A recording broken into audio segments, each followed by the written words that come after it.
Hello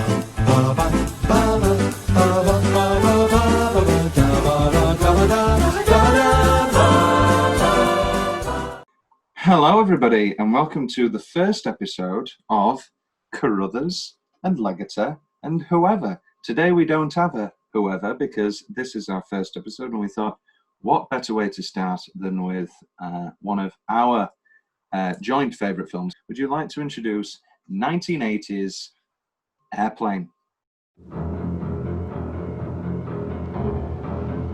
Stand by for the most extraordinary chain of events ever swept up into high adventure. Hey, Larry, where's the forklift? Forklift! It's over there for the baggage loader. Airplane. Well, Airplane is the greatest spoof film of all time. Yeah. Without a doubt. It's hilarious. It's like packed of gags, jokes. Like it's one of those films you watch it again and again, and you see something different every time. Do you enjoy? What are the movies that they made? They made Naked Guns as well. So you've got the Zucker and Abrams trio. Zaz, as I like to call them. And Jerry and David Zucker and Jim Abrams, and basically they are from the Milwaukee area. The Zuckers originally, and they directed. They had a sort of underground comedy club called the Kentucky Fried Theatre, which then led to the film The Kentucky Fried Movie, and then basically their whole thing was making fun of commercials. And so to get the funny commercials to make fun of, they would tape overnight the shitty film that they would leave on for the sort of 12 o'clock slot till 2 for the people, for the alcoholics and the depressives, and those would have the funniest commercials. One time, however, in the morning, they end up watching the film that got taped, which was called 0 Hour, and they found that they were laughing more at 0 Hour than they were at the commercials, and hence Airplane was made. Airplane is basically a remake of 0 Hour, just with a lot of gags. Hey, here's something we give our special visitors. Would you like to have it? Thank you. Thanks a lot. You ever been in the cockpit before? No, sir. I've never been up in a plane before. How do you like it? Swell. Joey, we have something here for our special visitors. Would you like to have it? Thank you. Thanks a lot. Sure. You ever been in a cockpit before? No, sir. I've never been up in a plane before. You ever seen a grown man naked? And then onwards, they made Top Secret, which I really like, Val Kilmer. And then the Naked Gun trilogy.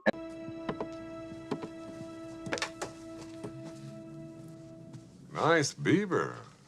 Thank you. I just had it stuffed. Let me help you with that. Starring the incomparable Orenthal James Simpson in his last movie role, I think, 3 3/4. Yeah. Because he was in Towering Inferno, and he was in Capricorn 1. Anyway. But yeah, no, and he is very good in those films. It's probably one of the greatest on-screen movie deaths of all time. Yes, it is great. Best 10-minute stretch. This was the hardest thing for me. Yeah. It's a tough one. I don't know. I think there's a period, the first half middle section, when there's just a lot of gags. Yeah. The sort of 20 minutes solid on the plane. When they first start finding out who's having the fish, that sort of area. I think that section's, well, just because it's the most full of gags, I think that, because that's what the film's about. That's my favourite 10-minute stretch. You could say the same about the opening 10. I like the opening 10. Every character introduction gets a nice gag. Yeah. The opening 10 I think is pretty solid. I like when we first leave the plane and we meet Lloyd Bridges in the communication tower with his cigarettes and his alcohol, and then we meet Robert Stack, and we go to his house, and the dog mauls. And the mirror gag may be my favorite gag. Oh no, it's not. Really? I know what my favorite gag is. We'll get to it. We sure will. Best 10-minute stretch. I think both of those options are pretty solid. I think, and I know I watched it with the commentary track again earlier this morning. Of course. And I think the final half hour is still impeccably tight, but I think it's a testament to the brilliance of the first hour that the last half an hour seems slow. It's easier to get distracted from the telly in the last half hour. Well, that's easy to say when you're watching it with your girlfriend. When you're sat alone and you're watching it twice in one day, there's no reason to get distracted because there's nothing else. Tom's weirdly specific favourite part of the film. I've got 4. The introduction of Captain Over, where he's at the magazine stand and we see whacking material, and then what magazine is he reading? Oh, it's Modern Sperm. Modern Sperm is correct. Called Modern Sperm. It's wonderful, isn't it? And then there's a phone call, the white courtesy phone. So I go over and I pick up the red phone, I think, and a voice says, "No, the white phone." Oh. After that line, the script supervisor laughed at that out loud, and it appeared on the soundtrack. And I thought they would take it off, but they didn't. They left it in.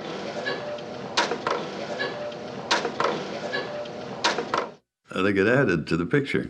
And then the red phone, no, the white phone. I think that's that's a great little bit. It's wonderful. The smile on Otto, where it cuts to the during the fellatio, suggested fellatio scene, and then the cigarette in his mouth after. I love eye patches in the bar. The extras in the club scene, the people they've cast, I don't think they cast them. They must have just pulled them from, I don't know, a pirate they just turned up to an actual bar and filled it up. Did you see that that clip where it was on Look North and it was those elderly women, and they were and they were having like a dinner. And they were having an interview with this guy who had been kidnapped by pirates, like Somali pirates, and they just didn't know the difference. And they were all dressed like Shinami Timbers pirates. Oh no! And then it comes to them and they go, "And we didn't know." And then there's the picture of the guy who's been traumatized for months with an AK-47 in his face with these 4 old women, each with an eye patch on. And my favourite part is counterpoint. They bought their tickets. I say, let them crash. I don't know what it is. It's wonderful. It gets me every time. Wonderful. Will's more general favourite parts of the film. I mean, if you'll permit me, I'll be more specific for the first time. I know I usually do have a broader knowledge of films where you have a very pinpointed, but with this, I'm just going to round off a few of my favourite lines. Well, this is the thing. Is this podcast just going to be? This is the problem with talking about quoting Airplane. the movie, and it's a great problem to have. But this could very easily just become an hour of us going back and forth with these excellent gags. But go on. You know what? Favourite gag? I will enjoy that. Well, smoking or non-smoking. That's a wonderful gag. Quiz question: When did you stop? In what year did they stop smoking on airplanes? Oh, I want to say when they stopped smoking, 2007. 1990. Close. Yeah. I think I wasn't expecting to laugh out loud at this point, but I think honestly my favourite part of the film is the bit where he goes up to one of the co-pilots and he's like, "Sir, are you okay?" And he's like, "No, I'm not feeling too good." And then she just walks off. She just walks away. That's a great scene. Well, that leads. Underrated part of this film is she's so underrated. I don't know her name. Yeah, no, she's great because she then also has the brilliant Guitar. The guitar's great, but I also like when she's crying to Leslie Nielsen and she goes, "I'm 26 and I've never been married." And then the wife comes along. Yeah. And, at least I've still got a husband. Yeah, at least I have a husband. It's just excellent gags. I'd say another one of my favourite gags. It's Yes. very, very quick, but I just love it when she wakes up in bed with the horse. Well, I have that as a whole note. I want to break this down.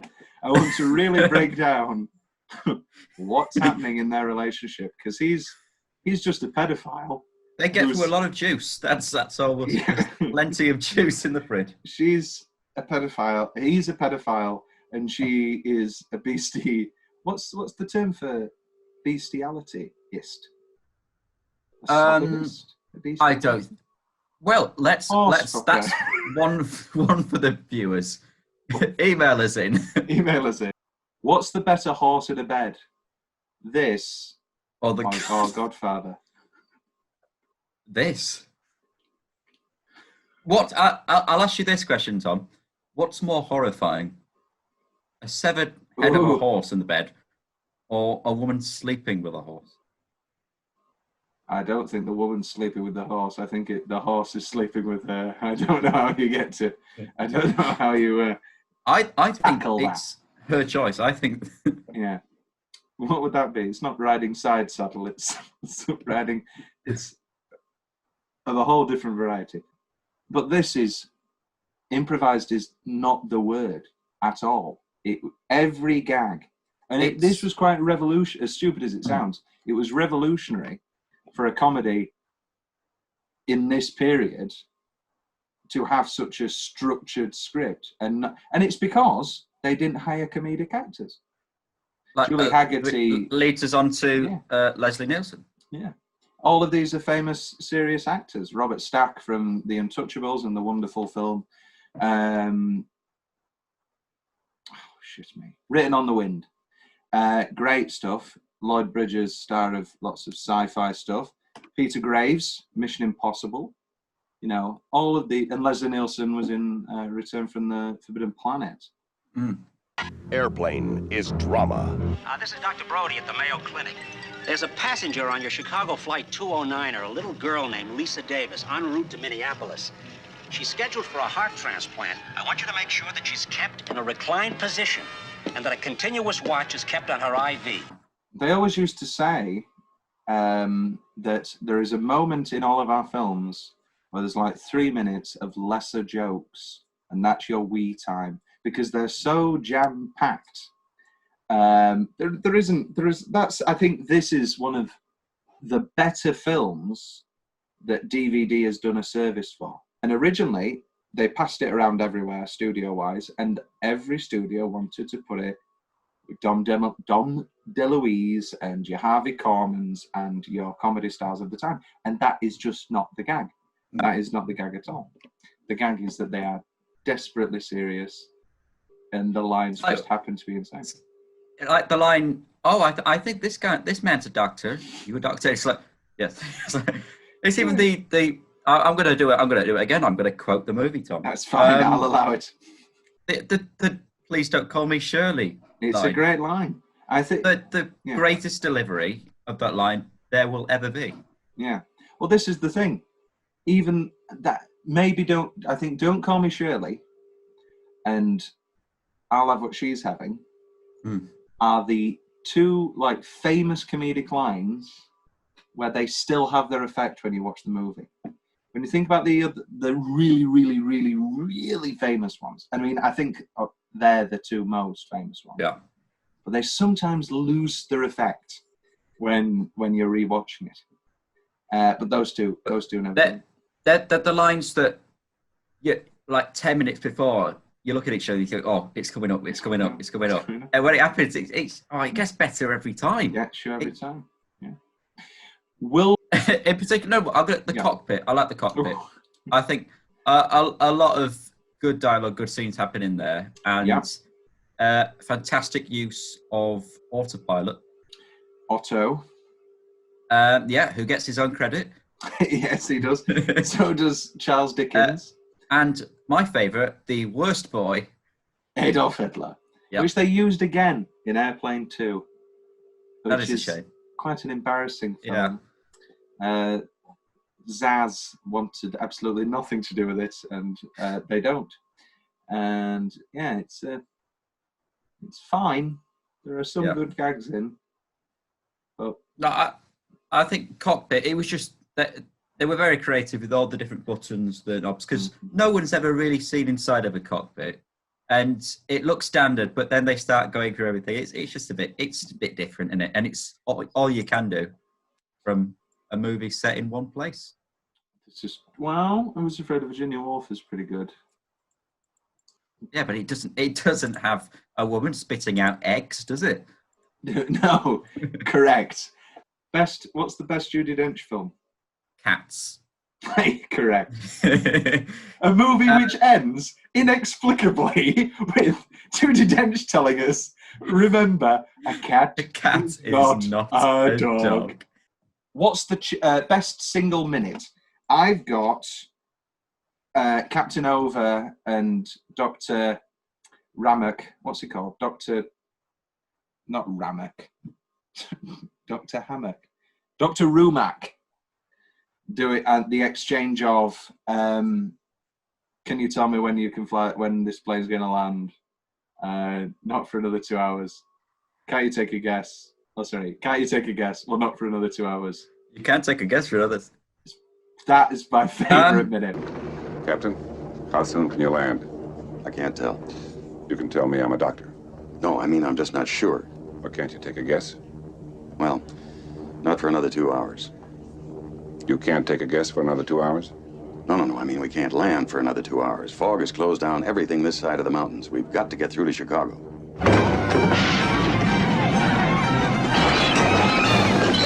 It's also mine.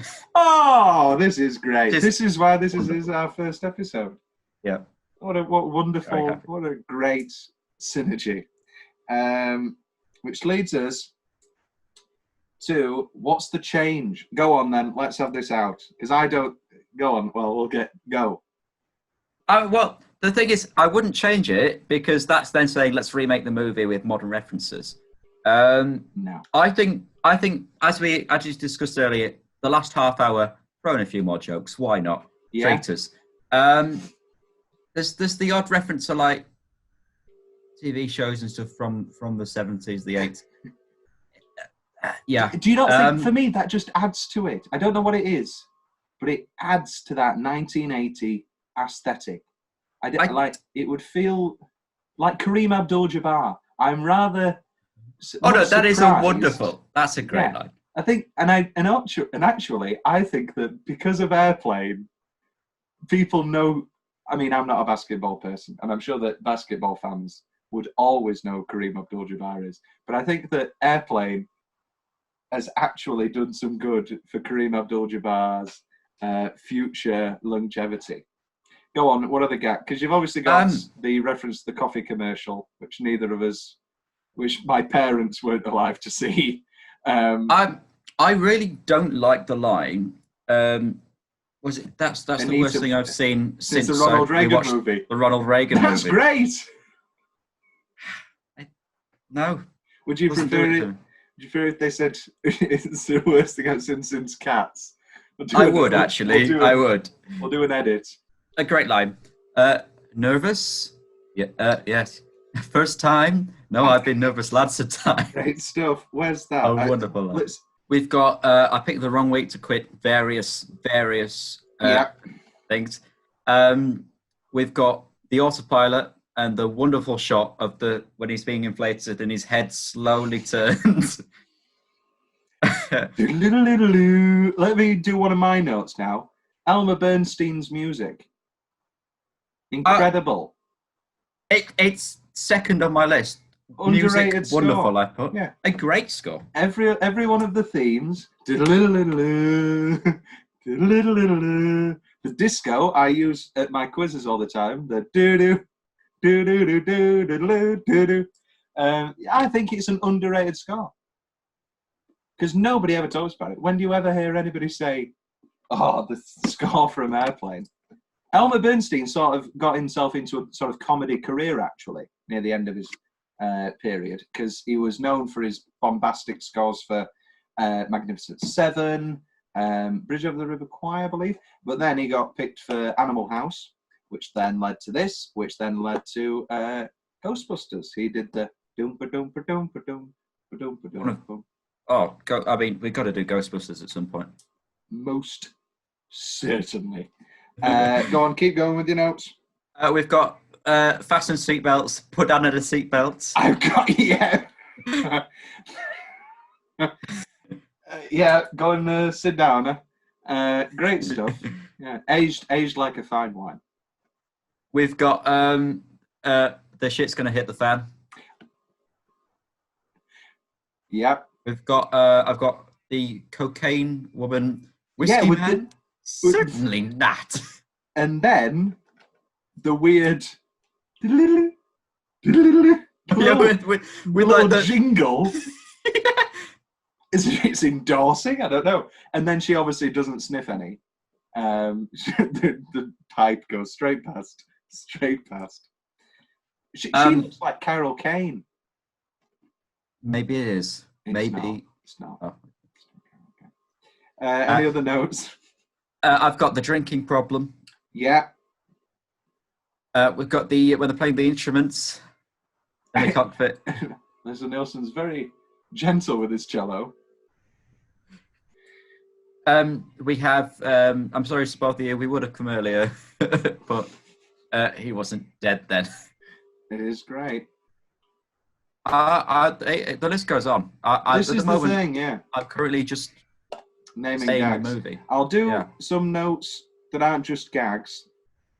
The Buddhist guy who looks like Harrison Ford. As a kid, I always thought it was Harrison Ford. That's this thing, yeah. He looks just like. It's not. It's actor David Leggetter, but it looks an awful lot like Harrison Ford. What does he say when they offer him the leaflet? He says, "No, I'm already on." What does he? He says, "I gave mine at the office." That's it. Because he's obviously donated to the office. Yes. The coffee couple, I believe, were a real couple. Oh, it's nice of them. And here's a great story that I got from one of the. I'd highly recommend the Airplane Blu-ray. Lots of great special features, including one where Peter Graves, Captain Over, talks about how he would get recognised an awful lot, and every time he would go on a plane, he would be asked, have you ever seen a grown man naked? Peter Graves being Captain Over, and he then one time was in a supermarket and saw a little boy looking up at him, and he was like, "Oh, I know what this guy knows me from." And he went to the little boy, "Do you like gladiator movies?" And his mother grabbed the child and ran away. So I don't know what that story. And then he just ends the story. One time I was in a supermarket checkout line, and ahead of me is a woman with her nice 12-year-old boy. But he's looking up at me like maybe he recognizes me from somewhere. And I just kind of leaned over to him and I said, "Do you like movies about gladiators, son?" And his mother grabbed him by the collar and fled. So we were successul. Have you ever been in a Turkish prison? Turkish prison, the best part. Midnight Express. What a great film! I love that. I love the Blu-ray because you get to see all the wires, and I think that adds to the charm. I think there is a certain charm to this film, a cheap charm that I think elevates it. Like obviously the gigantic pad in the knife man's back. You can just see all the wires. I think there's a beauty. When she's spinning him round. That's great. Yeah. See, it's all part of it. Yeah, no, it adds to the charm. So, 0 Hour casting the Kareem Abdul-Jabbar casting came about because in the original film 0 Hour, the co-pilot character was played by Crazy Legs Hirsch, who was a baseball player, And so they thought, okay, well, our character needs to be a sports star. And they originally wanted Pete Rose, but it was baseball season. And then, do you know who else they went to before Kareem? I'd love to say OJ. Unfortunately not. It was Caitlyn Jenner, then Bruce Jenner. Oh. Yeah. However, she chose to do the movie Can't Stop the Music, the Village People movie, which I think is a great choice. And Is we that will most definitely do. One of the Village People like signed a contract saying he must always like. It wasn't a contract, but he did demand that in most scenes he would have a woman on his arm because he was straight and everybody thought he was gay and his wife was getting quite annoyed. The Village People movie, great movie. The photo, like, there isn't Photoshop in 1980. They had to go to a surf shack and pay a surfer who was willing to dress up like a nun, and then they had to take that picture, and then they had to. There's no Photoshop. They care in this film. Jukebox guy. Why didn't he have a bigger career? Bearded pirate man. Oh, the guy that starts to the Thriller dance. Thriller? Staying Alive. Oh no, but he looks like one of the zombies from Thriller. He looks like a zombie from Thriller. Maybe that's why he didn't get. Well, maybe that was his career. Maybe he was in Thriller. Classified. I can't tell you that. I never got that as a kid. There's two jokes here that I never got. I just never understood the gag of he tells all the information and then she goes, "When are you getting back?" I can't say that that's classified. Just never got it. And you know what else I didn't get? It's a different kind of flying altogether. It's a different kind of flying. Oh. I never got it as a kid. It took me a long time. Oh, it's wonderful. I think that's one of my favourite gags as well. It's a great gag. Pedophilia, I've just wrote down as a note. I mean, that's your point, isn't it? Like, there is no way this film gets made now. Oh, absolutely not. Like, maybe some of the gags, but not a running gag of a pedophile captain. The pilot. I mean, it's excellent. Ethel Merman's cameo. We love Ethel Merman. You'll be swell. I didn't get that either as a kid because I didn't know who Ethel Merman was. I just thought, who's what? I vaguely know this song. Break down the horse. I think we've touched on that enough. Oh, stewardess, I speak jive. Hey. Oh, stewardess, I speak jive. Oh, good. He said that he's in great pain and he wants to know if you can help him. All right. Would you tell him to just relax and I'll be back as soon as I can with some medicine? Just hang loose, blood. She's gonna catch up on the rebound on the med side. What it is, Big Mama? My mama raised no dummies. I duck a rap. Cut me some slack, Jack. Say cutting Chump don't want to help, Chump don't get the help. Say can't hang, say 7 Up. Jive ass dude don't got no brains anyhow. That may be my runner-up for best single minutes. The Chump don't want no help, Chump don't get no help. Barbara Billingsley, who was known to Americans at the time as the mother from Leave It to Beaver. Well, I was cast because I'd been June Cleaver. I'm sure that was the humor of the whole thing, that I talk jive. And I was sent the script, and I thought it was the craziest script I'd ever read. My husband said, I think it's funny. Well, my part wasn't written, really. It just said that I talk jive. I met the two black fellas that taught me jive. And they're the ones that wrote the jive talk. And we went to lunch and we discussed this whole thing. Do you know there's even a book out about jive? Famous TV mother. Just great. Yeah. The nun singing Respect. Got a big like that a lot. Yeah. And then the fake beard. You know the wind scene? On the... Oh, yeah. Well, when he says, I'm just going to get a bit of air in. Yeah. Did you notice the man with the gigantic beard in the back? No, I thought you were talking about the plane that had a beard. Oh, no. I'm now talking about there's a guy in the background who's got a gigantic fake beard, and you'll notice it next time you watch it, because the original gag was the wind blew his beard off. but it didn't work. So it's just this guy who's got this massive fake beard. It gets me every time. Yeah. Is this the best comedy of all time? I mean, currently, I'd like to say yes, unless you name something better. It's one of those things, I need to know something else and then compare it. I don't think so.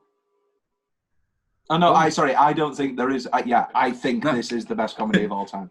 But a terrible way of phrasing it.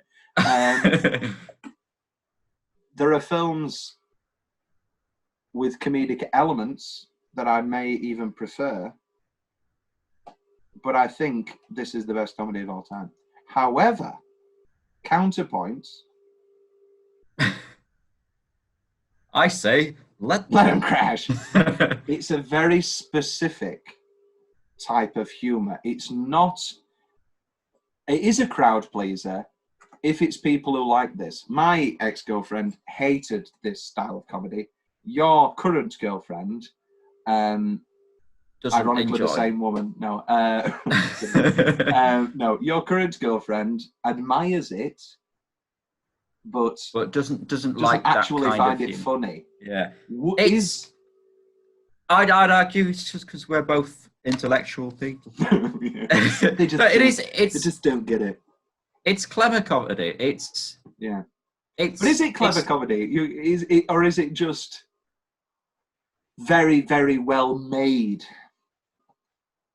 Do you know, Will, who was originally proposed?